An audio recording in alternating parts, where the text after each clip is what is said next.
Nós estaremos chegando ao fim da nossa série de pregações, movidos pelo Espírito Santo. Hoje nós vamos falar sobre os planos de Deus. Atos capítulo 8, verso 26 até o verso 40, nós vamos falar sobre os planos de Deus. Nós faremos a leitura aí até o verso 35, mas nós vamos meditar até o verso 40. Atos 26 em diante, diz assim a palavra do Senhor. O anjo do Senhor disse a Filipe: vá para o sul, para a estrada deserta que desce de Jerusalém a Gaza. Ele se levantou e partiu. No caminho encontrou um eunuco etíope, um oficial importante encarregado de todos os tesouros Candace, rainha dos etíopes. Esse homem viera a Jerusalém para adorar a Deus, e de volta para casa, sentado à sua carruagem, lia o livro do profeta Isaías. E o Espírito disse a Filipe: aproxime-se dessa carruagem e acompanha. Então Filipe correu para a carruagem, ouviu o homem lendo o profeta Isaías e lhe perguntou: o senhor entende o que está lendo? Ele respondeu: como posso entender se alguém não me explicar? Assim convidou Filipe para subir e sentar-se ao seu lado. O eunuco estava lendo esta passagem das Escrituras: ele foi levado como ovelha para o matadouro, e como cordeiro mudo diante do tosqueador, ele não abriu a boca. Em sua humilhação foi privado de justiça. Quem pode falar dos seus descendentes? Pois a sua vida foi tirada da terra. O eunuco perguntou a Filipe: diga-me, por favor, de quem o profeta está falando? De si próprio ou de outro? Então Filipe, começando com aquela passagem da Escritura, anunciou-lhes as boas novas de Jesus. Vamos orar?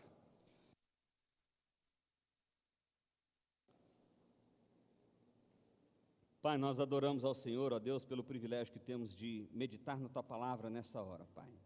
E clamamos a Ti, ó Deus, que o Espírito do Senhor fale aos nossos corações nesse momento por meio da Tua Palavra, Pai. Que as exposições da Tua verdade, ó Pai, alcance a cada um aqui, ó Pai, gerando transformação, humilhação, edificação e, sobretudo, relacionamento contigo, ó Pai. Que o Senhor me use como Teu instrumento pela Tua graça e pela Tua misericórdia. Assim oramos a Ti em nome de Jesus. Amém.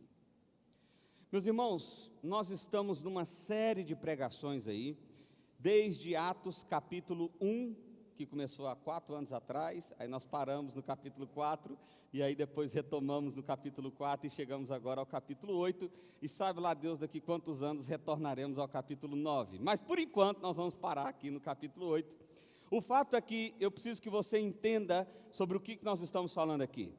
Jesus foi assunto aos céus no capítulo 1 de Atos, e disse: olha, não saiam de Jerusalém até que o Espírito Santo venha. Porque o Espírito Santo vai ser derramado sobre Jerusalém, sobre a Judéia, sobre Samaria, até os confins da terra. Então, capítulo 2, Jerusalém vem, é derramado sobre a igreja, coisas extraordinárias acontecem, muitas pessoas se convertem, isso causa um grande rebuliço em Jerusalém, e chama a atenção, então, dos líderes religiosos. Eles começam a perseguir de pouquinho a igreja, primeiro é uma ameaça, depois colocam os apóstolos presos por um tempo, por fim eles matam Estevão. Mas o evangelho continua sendo propagado, e diz o capítulo 8 que através de Filipe, não só Filipe, mas outros foram semeados por toda a terra. Eles saíram dispersos por causa da perseguição, mas à medida que iam chegando em lugares diferentes, eles iam pregando o evangelho, e pessoas então iam conhecendo o evangelho assim se espalhando, tal como era o plano de Deus que acontecesse. Nós vimos que Filipe tinha ido a Samaria um pouco antes, semana passada nós falamos sobre isso. Lá Samaria, então, o Espírito Santo vem de maneira mais visível, mais perceptível, porque era necessário que assim acontecesse, afinal de contas os samaritanos eram um povo rejeitado por Israel. Então os apóstolos vêm, o Espírito é derramado, isso se torna visível, é o chamado Pentecoste samaritano, porque a mesma experiência que teve-se em Jerusalém tem agora em Samaria, mostrando que há um só povo, não há mais diferenças. O Evangelho nos une. Podemos ser brasileiros, argentinos, podemos ser chineses, australianos, podemos ser altos, baixos, ricos, pobres, não interessa, o Evangelho nos une como um povo só. Depois que Samaria experimenta desse poder extraordinário do Espírito Santo, vem então o texto que nós estamos lendo. E a primeira coisa que a gente vê é sobre o plano de Deus. Olha só como é interessante. O verso 26 diz assim: um anjo do Senhor disse a Filipe: vá para o sul, para a estrada deserta que desce de Jerusalém para Gaza. Filipe estava onde? Em Samaria, desfrutando só de coisa boa, poder de Deus, gente convertendo, milagre acontecendo, só coisa boa. O Espírito Santo vem agora, aliás, um anjo vem agora e diz assim a Filipe: sai daí, pega a estrada que vai de Jerusalém para Gaza. E para ir essa estrada, por esse caminho havia duas estradas. Uma era uma estrada comum, onde era passagem de comércio, e a outra era uma estrada deserta. E é por isso que há essa expressão aí, para a estrada deserta. Porque literalmente passava pelo deserto, e porque era um lugar, um caminho onde as pessoas não se faziam mais. Era uma estrada que já não era tão usual, não era tão comum. Outra coisa interessante é quando ele diz que vá para o sul. Na verdade, a expressão original aí significa vá para o sul ao meio-dia. Então o anjo deu um horário para ele ir. Agora vai entendendo o que está acontecendo aqui. Filipe está cumprindo o papel dele de evangelista, ok? Ele foi para Samaria sozinho, ninguém mandou, ele foi porque quis. Pregou para quem ninguém queria pregar. A coisa aconteceu, o Espírito Santo foi derramado, está tudo dando certo e de repente Filipe recebe uma ordem: sai daí. Você já prestou atenção como é ruim receber essa ordem? Ele foi para onde ninguém queria ir, fazer o que ninguém queria fazer, e deu certo. E agora Deus fala assim: então, quero você ir mais não, pode ir embora. E qual é o caminho então, Senhor? Qual o caminho que o Senhor quer que eu faça? Eu quero que você pegue a estrada deserta, indo para Gaza, ao meio-dia. Se você é Filipe, você fala assim: não, você está de... Espera aí, você está zoando comigo, não está não? Você deve estar de brincadeira, não é possível. Eu já fiz o trabalho difícil, agora você quer que eu faça um trabalho ainda mais difícil? Filipe poderia ter questionado e dito assim: para fazer o quê? Com que propósito o Senhor quer que eu faça esse caminho? Mas não foi isso que Filipe falou, não. Olha só o que diz o texto: vá para o sul, para a estrada deserta que desce de Jerusalém para Gaza. Verso 27, ele se levantou e foi. Antigamente, na região da Noruega, para se navegar ali era uma região muito difícil. Então o que se fez? Fizeram-se vários faróis ao longo da costa, para que um barco, à medida que ele fosse se aproximando, tinha um farol ali, ele sabia que ele tinha que virar. Mas aí ele andando, ele via o segundo farol, sabia que tinha que virar. Ele só conseguia virar à medida que ele via o farol. Ele não conseguia ver 2, 3, 4, 5 faróis, ele só via um. Então ele tinha que esperar vir um, o 2, o terceiro, o quarto e por aí vai. A primeira coisa que você precisa compreender quando você está falando de cumprir o plano e o propósito de Deus, é que muitas vezes você só vai enxergar um farol. Você não vai ter a descrição do plano completo, inteira. Muitas vezes Deus só vai falar para você assim: vá pela estrada deserta. Caminhe dessa forma, desse jeito, nesse lugar. Ah, mas eu quero entender qual é o propósito, eu quero entender o porquê, eu quero entender. Meu amigo, se você for voltar na história da Bíblia, e tantas vezes que Deus chamou homens assim, Abraão, por exemplo, vai para uma terra que eu vou te mostrar, larga todo mundo aí e vai. O que Abraão fez? Foi. Mas nem sempre foi assim não. Quando Deus chamou Moisés, volta lá para libertar o povo. E olha que o plano já estava mais descrito aí, já tinha um propósito. Não era simplesmente sair andando sem rumo. E Moisés, não, quero ir não. Meu nome está sujo lá, matei um cara, o trem está ruim do meu lado. E eu nem falo direito. Preocupa não, seu irmão já está no caminho te esperando. Muitas vezes, meu irmão, cumprir o propósito de Deus, cumprir o plano de Deus, não significa saber todo o plano. Tranquilo? É porque tem gente que diz assim: eu só vou fazer o que Deus está querendo que eu faça, se eu souber qual que é o objetivo. Então, amigão, se você fosse Deus, aí você fazia do jeito que você queria. Mas já que você não é, você só cumpre a ordem de quem é o verdadeiro Deus. Entendeu? Tranquilo? Beleza. Filipe está sabendo disso, ele se levantou e partiu. No caminho, encontrou um eunuco etíope. Olha só, Deus deu o caminho que ele tinha que fazer e a hora que ele tinha que ir. Não era qualquer hora, certo? No caminho ele encontra um eunuco etíope. E aqui eu preciso destacar alguma coisa importante. Quem é esse cara? Diz o texto. Um oficial importante, encarregado de todos os tesouros de Candence, rainha dos etíopes. Esse cara era o ministro da fazenda desse reino. Era o cara que cuidava da economia desse reino. Esse cara era o cara que cuidava de tudo que diz respeito a dinheiro. O eunuco era um grupo de pessoas que normalmente se tratava de outra, vamos dar um exemplo. Daniel, Sadraque, Mesaque e Abednego eram eunucos, por exemplo. Eles foram levados cativos para a Babilônia, e lá então eles se tornaram eunucos. O que significa isso? Eles foram castrados, é isso que significa.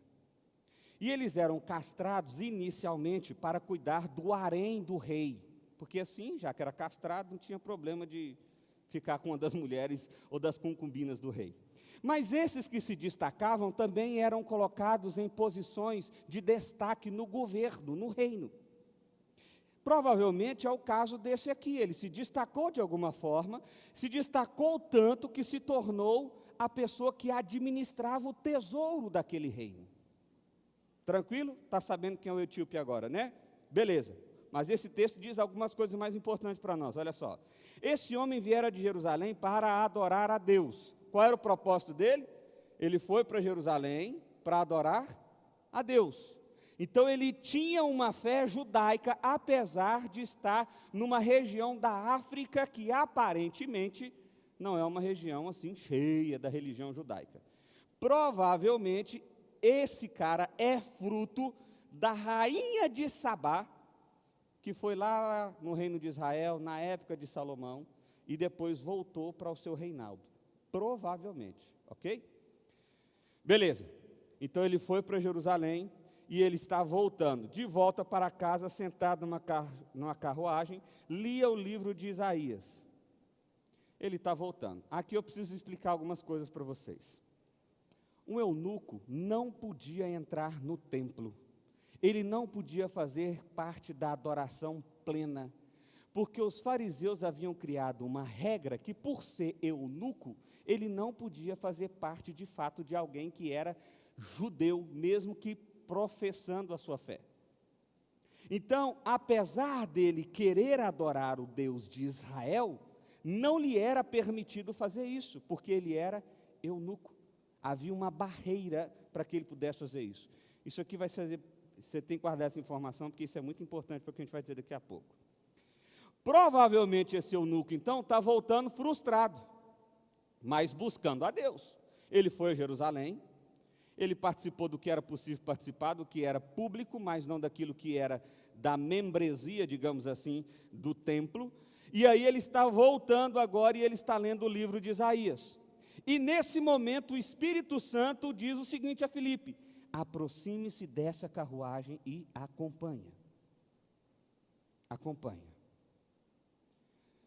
Você precisa entender que esse eunuco aqui é alguém que está buscando resposta. É alguém que está buscando entendimento sobre Deus. É alguém que está buscando conhecer a Deus. É alguém que está buscando se relacionar com Deus.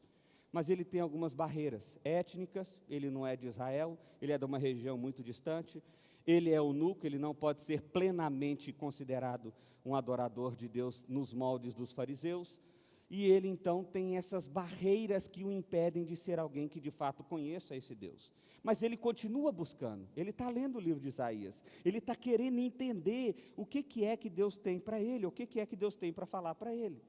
E parte desse projeto, ou parte disso aqui, faz parte do plano de Deus. Filipe estava lá pregando em Samaria, Deus chama Filipe, manda ele ir para uma estrada específica, num horário específico para encontrar esse homem. Primeira coisa que você precisa entender aqui, meu irmão. O plano de Deus nem sempre é visualizado, mas ele sempre é vivido. Guarda isso, vou repetir. O plano de Deus nem sempre é visualizado, mas ele sempre é vivido. O etíope sabia que ele estava sendo o alvo do plano de Deus, sabia disso? O etíope sabia que Filipe tinha sido convocado, um evangelista fera, que já tinha passado por Samaria e feito um rebuliço, sabia disso? O etíope sabia que o Espírito do Senhor tinha dado o horário e a estrada que ele tinha que pegar. O etíope não sabia de nada disso. O que o etíope estava pensando? Tudo que eu queria era conhecer a Deus. Provavelmente ele em algum momento deve ter pensado, Deus não se importa comigo. Deus não está interessado na minha história. Será que é porque eu sou negro? Será que é porque eu sou eunuco? Será que é porque... Não sei. Não sei. Podia se estar passando, é uma possibilidade que ele estivesse pensando isso.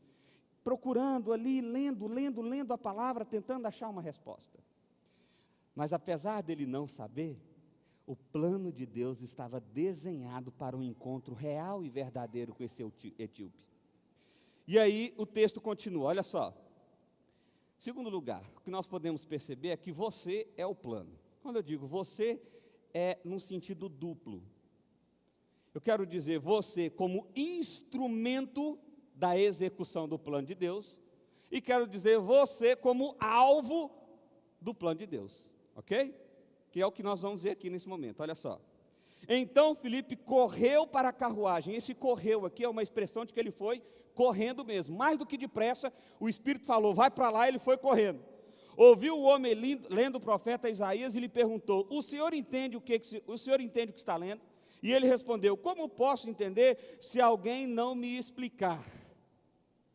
Como é que eu posso entender se ninguém me explicar? E essas palavras podem parecer arrogância para você, pode parecer que ele está dando uma tirada no Filipe, né? Porque a gente vive hoje num momento tão delicado, que qualquer perguntinha parece, como é que eu posso entender se alguém não está me explicando? Você pode estar lendo esse texto desse jeito, mas não é isso. O etíope está meio que assim, como é que eu posso entender se ninguém me explica? Ele está desesperado por explicação, ele está ansioso por explicação, ele está ansioso por entender. Assim, ele respondeu, como posso entender se alguém não me explicar? Assim, convidou Filipe para subir, sentar-se ao seu lado. O eunuco estava lendo essa passagem da Escritura. Qual é a passagem? Isaías 53, diz assim, ele foi levado como ovelha para o matadouro e como cordeiro mudo diante do tosqueador. Ele não abriu a sua boca, em sua humilhação foi privado de justiça. Quem pode falar dos seus descendentes? Pois a sua vida foi tirada da terra.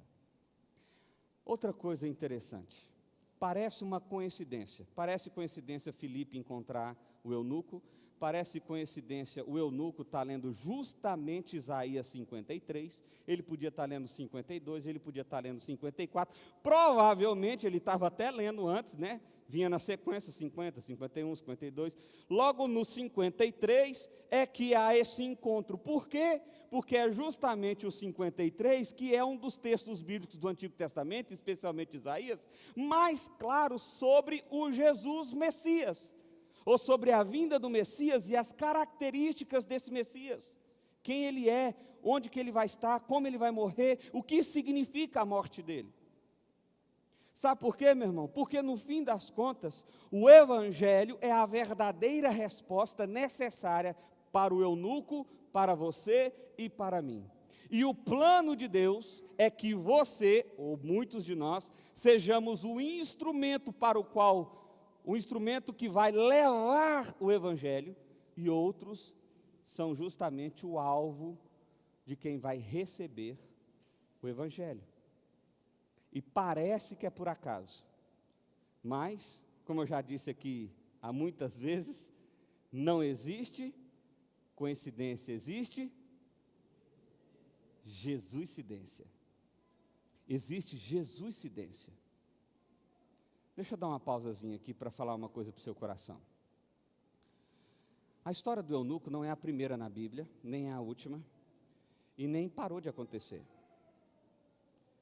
Em algum momento na sua história, você pode ter tido a sensação de que Deus não está te vendo mais, de que você não faz parte mais do cronograma de Deus. Em algum momento da sua história, você pode até ter tido a sensação de que Deus nem está mais como dono da história, como o Senhor da história. Afinal de contas, tem tantas coisas ruins acontecendo, tem tanta perversidade, é tanta maldade, é tanta doença, é tanta coisa péssima acontecendo. Não é possível que Deus está no controle da história. Se há algo que nós precisamos reafirmar aqui como verdade, é que Deus é o dono da história. E de que ainda que eu e você não possamos perceber ou entender, há um propósito e um plano em execução. E você faz parte dessa história. Você percebendo ou não. Está claro isso? Tranquilo? Olha só o que o texto continua dizendo. Verso 34. O eunuco perguntou a Filipe: diga-me, por favor, de quem o profeta está falando? De si próprio ou de outro? Então Filipe, começando com aquela passagem das Escrituras, anunciou-lhes as boas novas de Jesus. Naquela época havia uma interpretação, linhas de interpretações sobre o texto de Isaías 53. Alguns líderes fariseus interpretavam que Isaías 53 estava falando do povo de Israel. Então o povo de Israel ia ser tosqueado, ia ser morto, a sua descendência ia ser encerrada. Outros diziam que Isaías estava falando dele mesmo. Mas agora Filipe, que conviveu com Cristo e sabia que Jesus era o Messias encarnado, o próprio Deus que se fez homem para morrer no lugar dos seus, ele tinha a cosmovisão certa, ele tinha a lente do Evangelho para interpretar esse texto. E mais do que claramente, o que ele diz?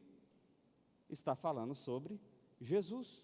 E aí ele começa a fazer um apanhado histórico de todo o Antigo Testamento para revelar Jesus como o Messias prometido, como aquele que foi prometido desde Gênesis capítulo 3, e foi então prometido por mais e mais vezes, até que de fato se cumpriu com a vinda de Cristo Jesus. Porque Jesus é a resposta, o Evangelho é a resposta para a minha e para a sua vida, e o Evangelho é o plano. A gente vive uma esquizofrenia religiosa. Deixa eu explicar isso. Muitas pessoas procuram a mim e dizem assim: pastor, eu estou com a intenção de fazer tal negócio, e eu queria saber se é plano de Deus ou não fazer isso. E eu respondo: então, isso vai glorificar ao Senhor? A pessoa para pensar um pouquinho. Acho que vai. Beleza. Não, pastor, você não entendeu. Eu queria assim, dá uma orada aí, fala com o homem lá, e só vê se ele carimba aí, se está tudo certo, se é isso que... Então, deixa eu te explicar. Você é livre para fazer isso aí, amigão. Você tem liberdade para fazer esse tipo de escolha. Ainda que a sua liberdade, mesmo que você não saiba, está submissa sobre a vontade de Deus. Mas dentro da nossa perspectiva, você é livre. Aí a pessoa fica frustrada. Por quê? Porque queria que eu pegasse o WhatsApp, o telefone não funciona mais, né? Pegasse o WhatsApp, mandasse para o Espírito Santo. Espírito Santo, vem cá, fulano aqui está querendo saber e tal. E aí, o que você acha? O Espírito Santo respondesse: manda ver, faz parte. Não faz, não é assim que funciona. A gente quer espiritualizar isso.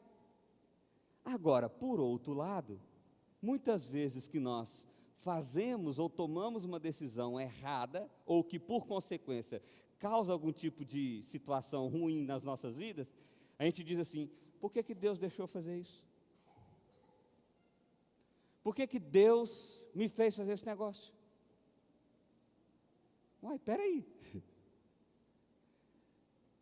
Ou a gente quer ser livre, ou a gente quer ser preso, mas a sensação que eu tenho é que a gente vive uma esquizofrenia religiosa, porque muitas vezes nós queremos as duas coisas. Nós queremos ser soberanos nas nossas escolhas, na nossa vontade, ao mesmo tempo que Deus faz com que tudo dê certo. Perceba, você não quer a aprovação de Deus para tomar a sua decisão, você quer que Deus faça com que a sua decisão seja algo positivo, seja algo que traga benefícios para a sua vida e para a sua história. De forma que quando você vive assim, quem é o rei da sua história, ou qual é o alvo das suas decisões e das suas escolhas? O prazer do seu próprio coração. E Deus é um mero ser divino que serve para que os desejos do seu coração sejam bem sucedidos. Você inverteu a ordem todinha. Deus é o rei soberano, majestoso, dono de todo o universo. E o que você faz diante de um rei? Você serve o rei, você executa a vontade do rei, você faz a vontade do rei. E aonde está escrita essa vontade? Num negocinho chamado Bíblia. Pastor, mas é página demais para ler, não tem um trem mais rápido, não? Não. Tem não. Você quer saber como ser um bom empregado? Leia a Bíblia. Você quer saber como ser um bom empregador? Leia a Bíblia. Você quer saber como ser um bom pai? Leia a Bíblia. Você quer saber como ser? Já entendeu a lógica da coisa, né? Não, tem um vídeo no YouTube, não? Deus explicando esse trem, a gente põe na velocidade 2 e passa mais rápido. Tem até muito vídeo no YouTube, mas eu nem sempre sei se é alguém explicando realmente a vontade de Deus. Você está entendendo a lógica aqui, meu irmão? Porque você está esperando uma experiência extraordinária de Deus para guiar os seus passos. E de repente Deus só está dizendo para você assim: viva conforme o meu evangelho. Viva conforme o meu evangelho. É só isso. É simples assim. Agora, perceba que para você viver conforme o evangelho de Cristo, é preciso você conheça o evangelho. E é possível que você não conheça o evangelho porque ninguém nunca lhe explicou. Essa semana eu estava conversando com uma pessoa sobre isso. De alguém que estava tentando entender a Bíblia, ou buscando alguém que explicasse a Bíblia, explicasse as verdades de Deus, e não achava isso. E não encontrava isso. Porque as pessoas têm fórmulas de autoajuda, têm fórmulas de sucesso, têm fórmulas de como resolver o seu problema, de como resolver a tristeza do seu coração, mas as pessoas não explicam a Bíblia. De forma que, todas as vezes que você executa a fórmula do sucesso, executa a fórmula do bem-estar, executa a fórmula seja lá do que, você resolve de forma paliativa, mas você não resolve de fato o problema. Porque no fim, a única solução do seu coração é o Evangelho. É o Evangelho. Você entendeu isso, meu irmão? Você entendeu isso? Ele anunciou Jesus, porque Jesus é a resposta. A pergunta é: Jesus tem sido a sua resposta?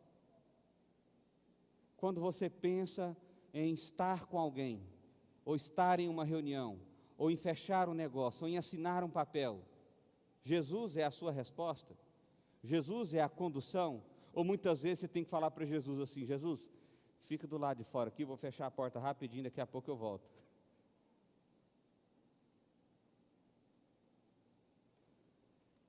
O texto continua dizendo o seguinte, olha só: prosseguindo pela estrada, chegaram ao lugar onde havia água. O eunuco disse: olhe, aqui há água. Que me impede de ser batizado? Essa pergunta aqui tem uma série de coisas por trás dessa pergunta. A primeira é o seguinte: lembra que eu falei que o eunuco não podia participar plenamente, completamente da adoração no templo, porque ele era eunuco? Lembra disso? O que o eunuco está fazendo agora é dizendo o seguinte: qual é a barreira que esse tal de cristianismo aí, de evangelho, impõe sobre mim? Eu já quero saber logo de cara, porque eu já estou sofrendo aqui com o pessoal aqui, então eu quero saber o que é que me impede. Já que o negócio, provavelmente Filipe já tinha explicado, que o batismo era justamente o sinal da aliança, então uma vez batizado representava que você faz parte do povo de Deus, a circuncisão ele não podia fazer, mas o batismo agora ele pode. E a pergunta do eunuco já é na lata: o que me impede? Porque com certeza tem alguma coisa. E aí Filipe responde assim: você pode se crer de todo o coração.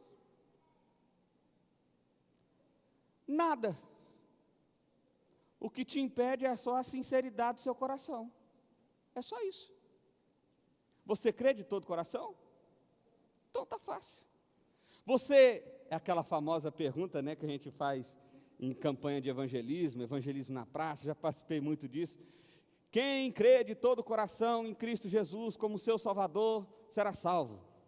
Você crê em Jesus de todo o coração? E a pessoa respondia, sim, eu creio. E nunca mais ia na igreja. Alguns casos, né? Tantos outros, sim, eu creio. E está firme, seguindo a Cristo. Percebe que a questão não é o que você fala. Relacionamento com Deus é um relacionamento de sinceridade do coração.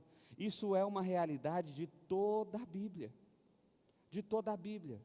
Lá em Malaquias 1, quando os sacerdotes e os fariseus estavam levando boi manco, velho, porque é o seguinte, você tinha que levar os animais para adoração, certo? O que os sacerdotes começaram a fazer? Vamos pegar esse boi que já está morrendo, essa cabra cega, a gente vai ter que sacrificar mesmo, pelo menos a gente não perde dinheiro com isso. Leva esse, vai para o sacrifício, está tudo certo. E aí Deus vem através de Malaquias e diz, ei, estou aceitando isso não, viu? Porque vocês não fazem de coração. Não é sincero, não é verdadeiro, vocês estão cumprindo ritos. Para se relacionar com Cristo é uma relação que envolve sinceridade de coração. Não é assim que a gente exige um relacionamento? Não é assim? Imagina, esposa, seu marido chega com um buquê de flores, maravilhoso, depois do serviço, fim de tarde, uma caixa de bombom, extraordinária, chega para você e te entrega. Qual que vai ser a sua primeira pergunta? O que você fez de errado? O que aconteceu? Sei, alguma coisa assim. E o maridão diz assim, nada. Eu fiz isso só porque eu te amo. Você esqueceu, né? Você achou que hoje era o dia do aniversário de casamento. Não, eu sei que é o dia tal. E aí você faz ali uma inquisição, ele passa na inquisição, entrega, e você começa a falar assim, nossa, meu maridão agora, que isso, hein? Já pensou, Ariel? Meu maridão agora, hein? Eita, isso é que é marido. Aí no outro dia, você descobre que ele fez uma grande besteira naquele mesmo dia pela manhã. Ele fez um negócio que vocês tinham combinado que não era para ser feito. Um exemplo. Me diz uma coisa, esposa. Como é que você vai receber essa informação? Como um gesto sincero, de coração, ou não? O que você acha? Pai, tem umas mulheres olhando para mim tão feio, que eu acho que alguém fez isso essa semana. É claro que a esposa vai ficar irritada, vai se sentir magoada e machucada, usada, não é verdade? A pergunta é, por que você faz isso com Jesus e espera que Jesus olhe para você com um olhar de ternura, de aprovação? Se você está simplesmente tentando enganar a Cristo, quando você se ajoelha e ora, ou quando você vai a uma igreja, ou quando você lê a Bíblia, você simplesmente está aqui, ó, estou lendo, hein? Estou lendo aqui, ó. Lendo aqui, inclusive é Isaías 53 também, viu? Ó, estou lendo todo dia, 1 hora, qual é o calombão aqui, ó? Já está com calombo. E no fundo do seu coração, você está ali barganhando, esperando que Deus faça, esperando que Deus de alguma forma seja benevolente com alguma coisa que você quer, tentando usar a adoração como uma moeda de troca para o benefício de Deus. Há 2 equívocos muito grandes aí. O primeiro é que você não é sincero na sua adoração, e Deus não recebe adoração que não seja sincera. O segundo é, Deus é benevolente, Deus é bom, Deus é gracioso com você, não por causa de você, mas por causa do amor exagerado que Ele tem pelo seu povo. Você precisa compreender isso de uma vez por todas. Deus te ama porque Ele quis te amar, porque Ele resolveu te amar, porque Ele desejou te amar. Não tem a ver com você. Esse é um amor sincero. Deus te ama sem esperar nada em troca de você. Nada, zero. Zero. Pastor, o que eu preciso então para experimentar esse amor? Creia de todo coração. Creia de todo coração. Em resumo, o que você precisa é um coração sincero, verdadeiro, real, numa relação sincera, verdadeira e real com Deus. Ao invés de você viver com base em ritos religiosos, em dogmas morais, éticos, entregue o seu coração a Deus. Nisso eu creio que é por causa disso que Davi era conhecido como homem segundo o coração de Deus. Porque talvez, Davi seja aquele que tem mais pecados narrados na Bíblia. É difícil ler um capítulo que se fala sobre Davi sem ter um pecado contido ali. E esse homem é chamado de homem segundo o coração de Deus. Que patifaria é essa? Cadê aquele Deus santo, ético, moral? Não, meu irmão. É porque se você ler os salmos de Davi, você vai ver alguém que rasgava o coração diante de Deus. Você vai ver alguém que admitia os seus pecados de verdade. Você vai ver alguém que clamava a misericórdia e o perdão de Deus. Quando você está brincando de relacionamento com Deus. Perceba, o problema não é o quão pecador você seja. O problema não é o quão eticamente, moralmente você está equivocado, errado, ou seja lá o que for. O problema é se o seu coração está envolvido verdadeiramente numa relação sincera com Deus. Você pode ser os profetas e os sacerdotes de Malaquias capítulo 1, que cumpriam os ritos. O animal estava sendo entregue, ele estava sendo sacrificado. Ou você pode ser o Davi, que toda hora fazia uma besteira, mas que chegava diante do Senhor com o coração rasgado. Falava, Senhor, me perdoa. Tem misericórdia de mim. E com isso eu não estou dando aqui uma de libertino, trazendo algum tipo de licença. Ah, que beleza, pastor. Nossa, graças a Deus, vou pecar todo dia então. É só chegar no fim do dia e pedir perdão, é isso? Não. Davi sofria de maneira tão real com os pecados que ele praticava, que justamente ele procurava não praticar mais aquele pecado. E esse é o ciclo da nossa vida, meu irmão. Esse é o ciclo da minha vida, esse é o ciclo da sua vida. O que você precisa para se relacionar com Deus? Um coração sincero. Qual é o plano de Deus para a sua vida? Se relacionar contigo. Esse é o plano de Deus. O plano de Deus para a sua vida é se relacionar contigo. Esse é o plano de Deus. O texto continua. O eunuco respondeu, creio que Jesus Cristo é o Filho de Deus. Essa afirmação aqui é muito significativa, porque o texto diz que ele estava lendo Isaías, mas ele não compreendia nada. Depois da explicação de Filipe acerca de Jesus como Messias, em toda a história do Antigo Testamento, ele compreendeu que Jesus é o Cristo, Jesus é o Messias, Jesus é aquele que foi prometido como aquele que vai nos salvar dos nossos pecados. Ele crê de todo o coração, ele compreendeu a verdade de Deus. E aí isso implica na verdadeira conversão. Já expliquei isso aqui algumas vezes, mas eu quero repetir. A verdadeira conversão envolve pelo menos 3 aspectos da nossa vida. Talvez a primeira, não sei, não tem uma ordem assim, primeira, segunda e terceira, mas só vou destacar nesse número para que você possa entender. Você precisa entender o Evangelho. E para você entender o Evangelho, é preciso que alguém lhe explique o Evangelho. E o Evangelho é aquilo que está contido na palavra de Deus. O Evangelho é a revelação de Jesus como Cristo, o Messias prometido, que morreu pelos nossos pecados na cruz do Calvário e que nos resgatou do inferno e nos fez filhos e herdeiros do céu eterno. Esse é o Evangelho. Você compreende isso, então você sente isso. Não é só no intelecto, mas isso gera emoção. Então, primeiro mente, depois coração. E o que você sente? O peso do pecado. O que mais que você sente? A bondade do amor, a manifestação da graça, a leveza do perdão. Você sente tudo isso? A sua alma fica mais leve, mais feliz, mais alegre.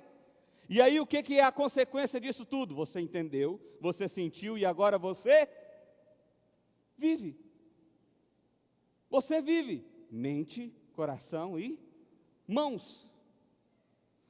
Você vive isso. E o que significa viver isso? É enxergar a vida agora através das lentes do Evangelho.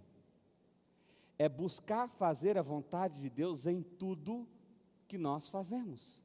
É buscar glorificar a Deus em tudo que nós fazemos. Pastor, mas sabe o que é? Tem uma pessoa aí que eu prometi que eu vou matar ela e não tem nada que tire isso da minha cabeça. Meu coração está rancoroso mesmo e pronto, e acabou. Então você não compreendeu o Evangelho. Não compreendeu. Você acha que entendeu, mas não entendeu.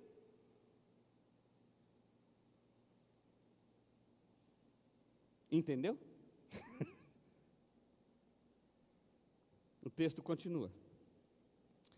Assim deu ordem para parar a carruagem. Então Filipe e o eunuco desceram a água e Filipe o batizou.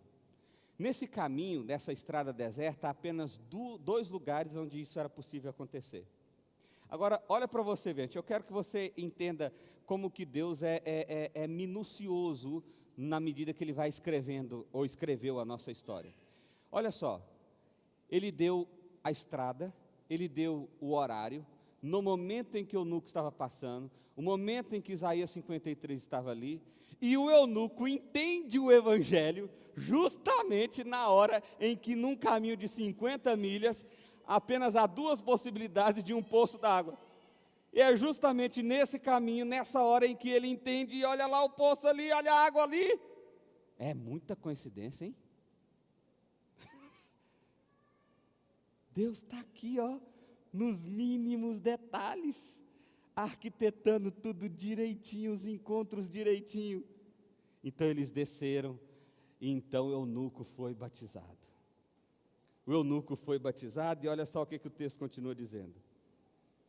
Quando saíram da água, o Espírito do Senhor arrebatou Filipe repentinamente. Eita! Filipe saiu da água e de repente, algumas traduções têm a palavra trasladado. A ideia ali é que ele simplesmente sumiu. E foi aparecer depois lá em Cesareia. Simples assim, estilo Star Trek, lembra do Star Trek? Que tinha aquela maquininha que entrava e sumia e aparecia no planeta? Aquele esquema. E você achando que os caras de Hollywood que têm criatividade. Copiaram tudo da Bíblia. Filipe sumiu. Por que ele sumiu? Por quê? Porque o plano tinha sido executado. O propósito tinha sido cumprido. Agora, um detalhe que eu não disse ainda. A Etiópia era considerada pelos romanos como os confins da terra, era assim que eles chamavam a Etiópia. Era o lugar mais longínquo conhecido naquele momento. Aonde é que o Evangelho tinha que chegar? Jerusalém, na Judéia, em Samaria e nos confins da terra. 2 séculos depois, um dos pais da igreja, chamado Irineu, relata alguns acontecimentos naquela região que remetiam a uma pregação verdadeira do Evangelho. Quem foi que foi lá na Etiópia pregar mesmo? Os apóstolos? Um dos diáconos? Não, o tal do eunuco que nós nem sabemos o nome. Que Deus preparou toda uma artimanha, uma arquitetura danada para Filipe pregar para ele naquele momento. 4 séculos depois, se tem monumentos e arquitetura que revelam a existência de uma sociedade religiosa cristã na Etiópia. Que é isso? Ou seja, não foi só uma pregaçãozinha mais ou menos, esse negócio deu fruto. O que me leva a entender outra coisa. Ainda que eu não veja, vou repetir, ainda que eu não veja, o plano de Deus está em execução. Essa história não está narrada na Bíblia. Como que o Evangelho se desenvolveu no sul do Egito, no Sudão, em outras regiões da África. Não está narrada. Mas o Evangelho chegou lá. O Evangelho chegou lá. De maneira tão eficaz que 4 séculos depois, se há provas históricas e arquitetônicas dessa realidade. Você precisa entender uma coisa aqui, meu irmão. Deus é soberano e está no controle de todas as coisas. Isso não é uma frase que a gente usa só para quando uma pessoa querida falece, ou para quando uma desgraça acontece na nossa vida. Isso é uma verdade em qualquer momento, em qualquer circunstância. Filipe foi levado. E olha o que o texto continua dizendo. O eunuco não o viu mais. Nunca mais o eunuco viu aquele homem. Cheio de alegria, seguiu o seu caminho. Aquele homem que tinha saído da Etiópia, tinha ido até Israel para adorar o Senhor, não foi possível porque ele era etíope, ele era eunuco, ele não era aceito pela comunidade naquele momento. No caminho de volta, provavelmente frustrado, ainda buscando resposta, ainda tentando entender a relação com Deus, tem um encontro com Deus através da pessoa de Filipe, e aquele homem que voltava frustrado, porque não teve a sua resposta lá em Jerusalém, agora ele volta para a Etiópia como? Alegre, feliz, leve. E essa não é a primeira vez que a Bíblia narra alguém que conhece o Evangelho como essa consequência. Isso é repetido por diversas vezes. As pessoas se encontravam com Cristo e saíam saltitando de alegria. As pessoas se encontravam com os apóstolos e saíam saltitando de alegria. As pessoas, ao entender o Evangelho, começam a desfrutar de um sentimento genuíno chamado alegria. A vida é leve, meu irmão. Não há rancor que supere a alegria do meu coração no Evangelho. Não há medo que supere a alegria do meu coração no Evangelho.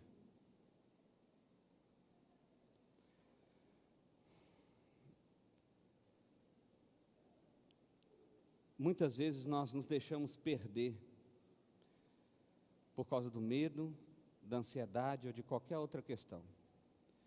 A pergunta que eu lhe faço é a seguinte: você recebe uma notícia, espero que ninguém tenha recebido essa notícia, mas é só um exemplo, tá bom?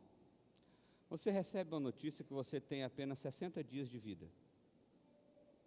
60 dias de vida. Você tem uma doença, seja lá qual for o nome dela, que não vai te permitir viver mais do que 60 dias. Como é que você vai viver esses 60 dias com paz e até com alegria? Como é que isso seria possível? Como é que isso seria experimentado? A resposta é se o Evangelho for o fio condutor desses dias. Se você compreender que Jesus te salvou para além dessa realidade. Se você compreender que a verdadeira vida, vida santa, vida eterna, começa quando nós nos juntamos ao Pai. Se você compreender essa realidade, é possível, é muito possível, que você dê um testemunho tão extraordinário, que outras pessoas vão tentar entender por que você está tão leve, por que você continua tendo sorriso no rosto, se a notícia é tão trágica. E veja bem, eu não estou querendo colocar isso aqui num tom de julgamento, tá bom? Não quero diminuir a dor de ninguém em momento nenhum, é apenas uma hipótese. O que eu estou dizendo é o seguinte: se existe uma hipótese de encararmos o pior do sofrimento com leveza e com alegria, essa hipótese só é sustentada a partir de uma vida no Evangelho. Fora do Evangelho, o que você tem é desespero e dor. Porque seja daqui 60 dias ou daqui 100 anos, o que te aguarda é a morte, meu irmão. Essa é a sua realidade, é a minha realidade. E você só vai conseguir viver os dias que lhe restam com leveza e com alegria, se você estiver no Evangelho. No Evangelho. O texto termina dizendo o seguinte: Filipe, porém, apareceu em Azoto, e indo para Cesareia, pregava o Evangelho em todas as cidades pelas quais passava. Você sabe por que o texto termina desse jeito? Porque a missão não termina quando você alcança um resultado. A missão não termina quando você alcança um resultado. Deixa eu dizer isso de forma mais clara. Muitos casais, muitas vezes, brigam, e eu quase sempre ouço a seguinte expressão: pastor, eu já tentei de tudo. E a resposta vai ser: não tentou não. Porque se você está respirando, ainda não é tudo. Só vai ser tudo quando você parar de respirar. Aí você tentou tudo. Tentou tudo, não tem mais jeito de tentar mais nada. Às vezes nós temos uma boa atitude, uma boa ação. Às vezes nós conseguimos controlar a nossa raiva, o nosso ódio, a nossa ansiedade, o nosso medo. Em um momento nós nos sentimos vitoriosos no Evangelho. E aí pode pairar a sensação de que conseguimos, acabou, fim de papo, resolvido. E de repente um novo leão se levanta, um novo desafio se levanta, e você diz: eu não vou enfrentar isso de novo. Eu não vou, não, peraí, eu acabei de, não vou. Filipe estava onde? Em Jerusalém. Começou a perseguição, ele fugiu para onde? Samaria. Samaria começou a dar certo, para onde que ele foi? Para uma estrada deserta. O eunuco converteu, de repente, sumiu. Foi parar no tal de Azoto em direção a Cesareia. Você deve pensar: gente do céu, coitado desse Filipe, o que ele fez de errado? Ele tinha uma missão. Ele não pergunta, ele não questiona, ele apenas vai vivendo a missão dele. Qual que é a sua missão? Aonde que o Evangelho precisa se tornar mais evidente na sua vida? No seu lar? No seu trabalho? Eu já tentei de tudo. Não. O tudo só acaba quando termina. Ou seja, só quando você morre. Até lá você ainda tem uma nova chance de tentar novamente. Concluindo, o que fazer? Primeiro, saiba que Deus é soberano e tem um plano detalhado. Detalhadinho, horário, estrada, caminho, tudo certinho. Deus tem um plano de fato para a sua vida. E Ele está detalhado, nos mínimos detalhes de fato. Segundo, um dos grandes desafios dos homens é seguir a voz de Deus. Esse texto nos afirma mais uma vez que, apesar do desafio, essa é a nossa melhor opção. Você já pensou sobre isso? Eu já tentei ser o melhor marido, eu já tentei ser a melhor esposa, eu já tentei ser o melhor patrão, eu já tentei ser o melhor amigo, eu já tentei. Se tem uma verdade que esse texto me mostra, é que essa ainda é a sua melhor opção. Tentar novamente. Mais uma vez. Viver o Evangelho, de novo. E amanhã, como é que faz, pastor? Vai de novo, e depois, de novo, e depois, de novo. Eu não aguento mais. Aguenta. Jesus te aguenta, você aguenta também. Pode ir firme.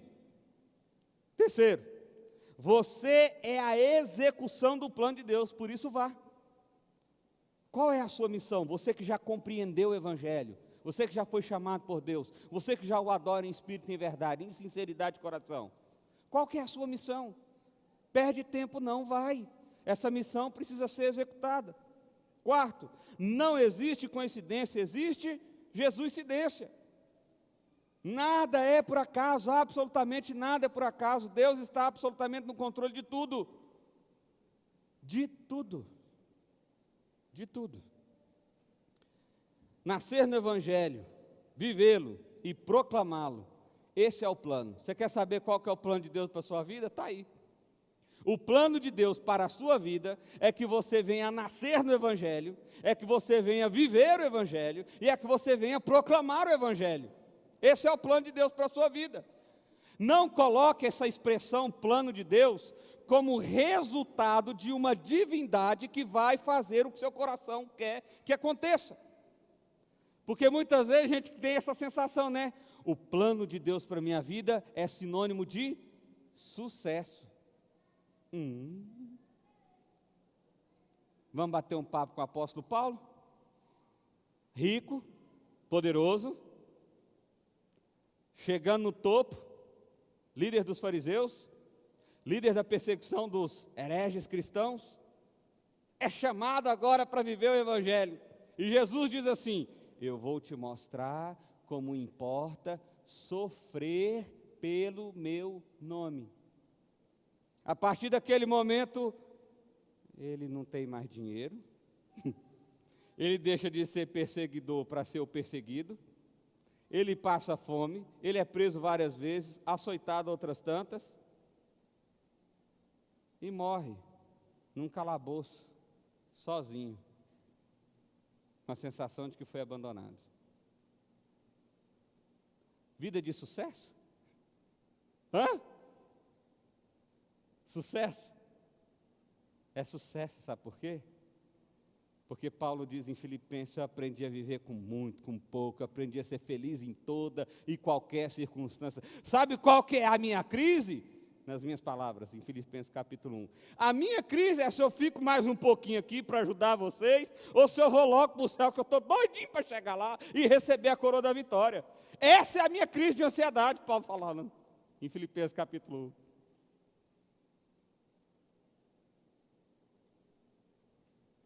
O plano de Deus para você é o Evangelho.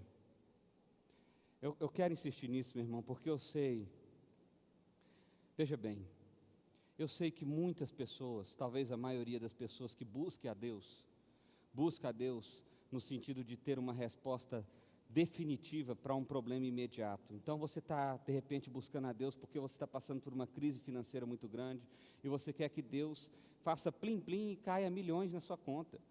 Ou você está passando por uma crise emocional muito grande e você quer piscar e pronto, e resolveu. Não é assim. O plano de Deus para a sua vida é viver o Evangelho, é viver o Evangelho, é desfrutar do Evangelho, é ter certeza do Evangelho e caminhar com a esperança do Evangelho. Esse é o plano de Deus. Sexto, somente o Evangelho de Jesus nos permite ver e viver uma verdadeira relação com Deus. Somente o Evangelho é a resposta. 7. O resultado da compreensão do Evangelho é a alegria de estar em Deus. Se você não se satisfaz mais em Deus, é preciso que você sonde o seu coração. E se você está vivendo uma relação sincera com Deus. E só você pode fazer isso. Ninguém mais pode fazer isso por você. Apenas você pode fazer isso. Eu quero encerrar com essa frase. Deus tem um plano para a sua vida.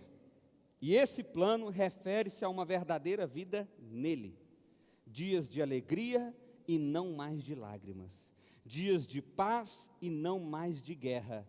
Dias eternos e não mais passageiros. Haverá um dia que não vai ter mais lágrima, não vai ter mais dor, não vai ter mais pecado, não vai ter mais doença, não vai ter mais medo, não vai ter mais ansiedade. Mas esses dias se tratam dos dias eternos e não dos dias passageiros nos quais estamos vivendo hoje. Amém? Feche seus olhos, vamos orar. Pai, obrigado, Deus. Obrigado porque o Senhor tem um plano para nós.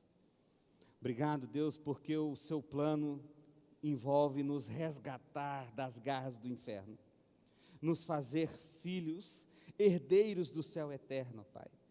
Obrigado porque o teu plano, ó Pai, envolve viver uma relação sincera e verdadeira contigo, desfrutar de uma alegria eterna agora, nesse momento, ó Pai. Obrigado, Deus, pela tua mão de graça que nos alcança, Pai. Eu quero clamar ao Senhor, que o Senhor venha com o teu Espírito Santo agora, neste momento, sobre cada um de nós, ó Pai. Rasga os nossos corações, ó Pai, para que nós possamos viver a sinceridade do teu evangelho, a sinceridade da relação com o Senhor, ó Pai. Que o Senhor, em nome de Jesus, impulsione o nosso coração na tua direção, ó Pai. E que assim nós possamos experimentar do teu poder, da tua bondade, da tua graça, da tua alegria, da tua leveza, Pai, ao vivermos cada dia. Nós rogamos então a Ti a manifestação do Teu poder hoje e sempre, em nome de Jesus. Amém.